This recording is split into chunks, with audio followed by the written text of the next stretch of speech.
Depois que o Espírito Santo veio em Pentecostes, São Lucas descreve a primeira comunidade cristã, como nós ouvimos na primeira leitura de domingo passado.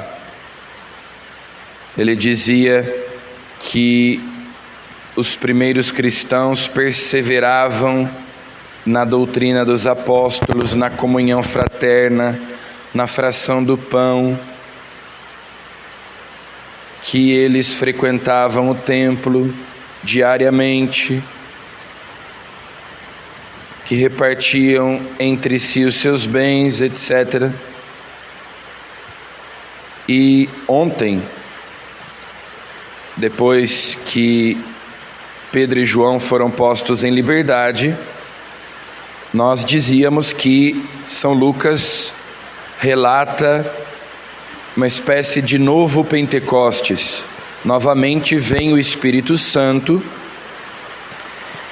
e, assim como depois do relato de Pentecostes,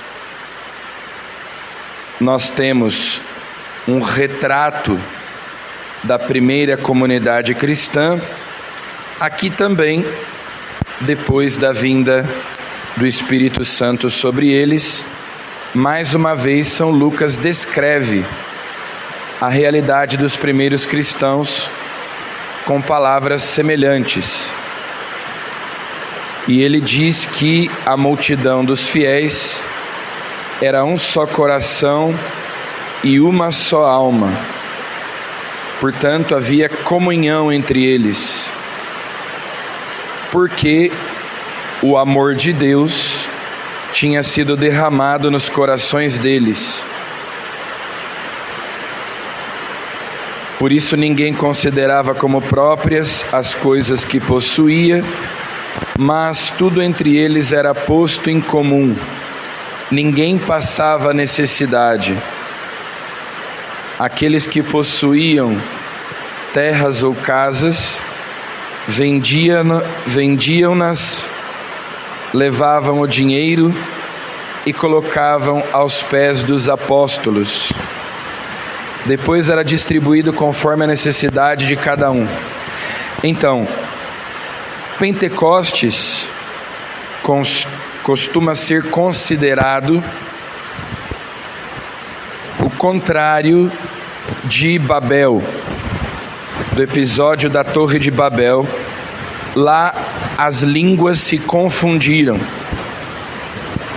Eles queriam construir uma torre que se elevasse até o céu para ficarem famosos, para serem honrados.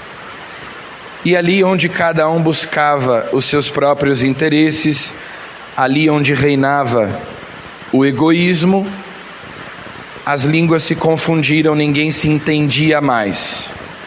É uma consequência do pecado.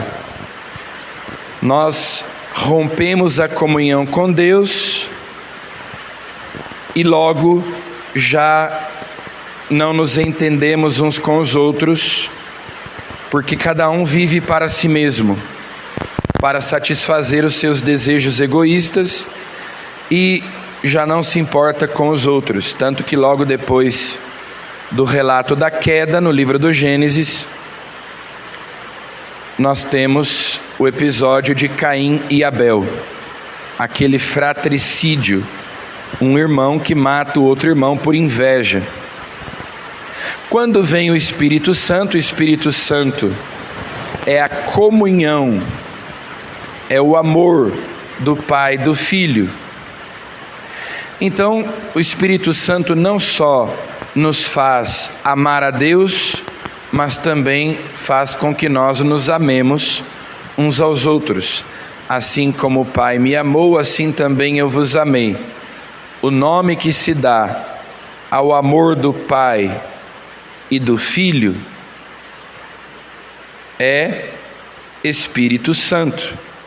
O Espírito Santo na Trindade é o amor recíproco, mútuo do Pai e do Filho.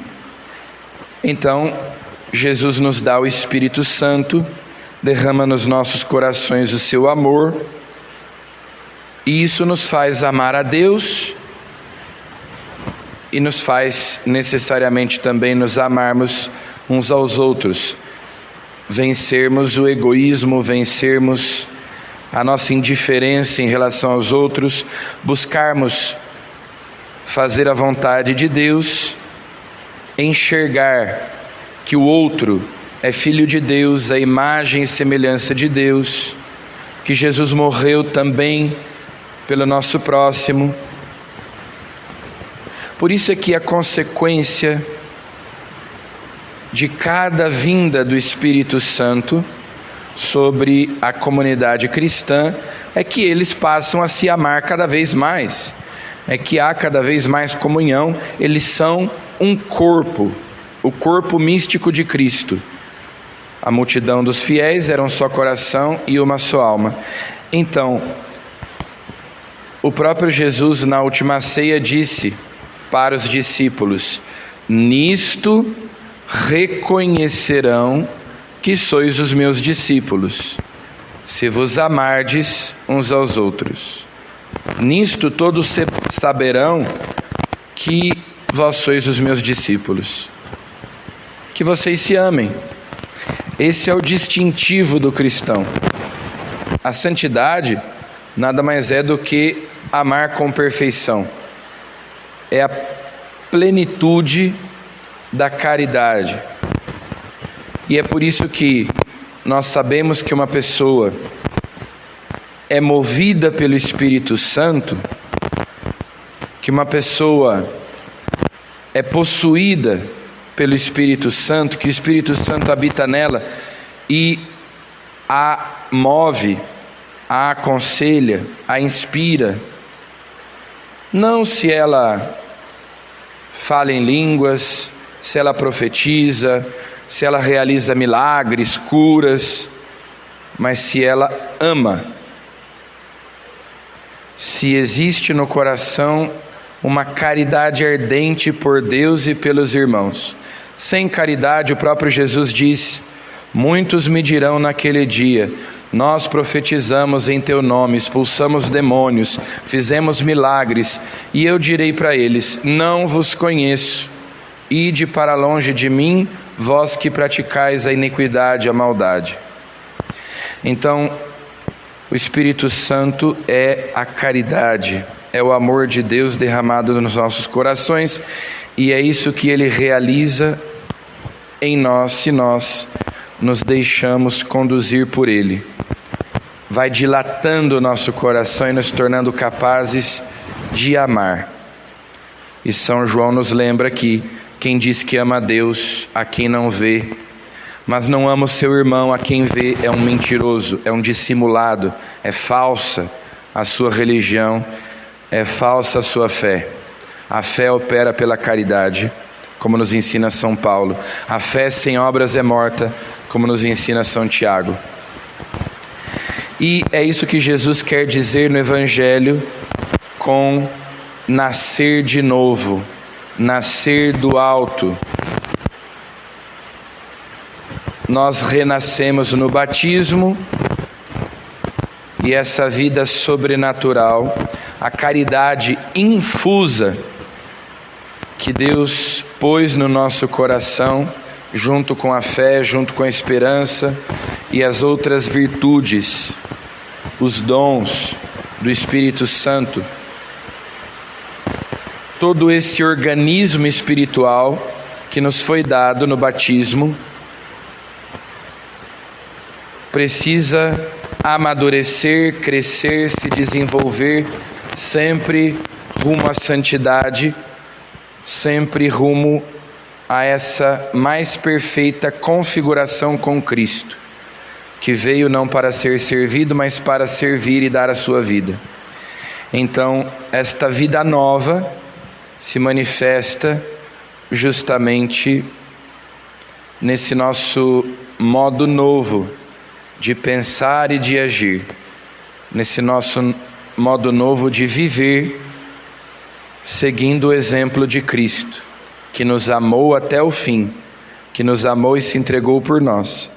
Então, assim como Jesus deu a vida por nós, o Espírito Santo nos leva a dar a vida pelos nossos irmãos. Peçamos a Ele que se realize em nós esta graça de Pentecostes. Amém.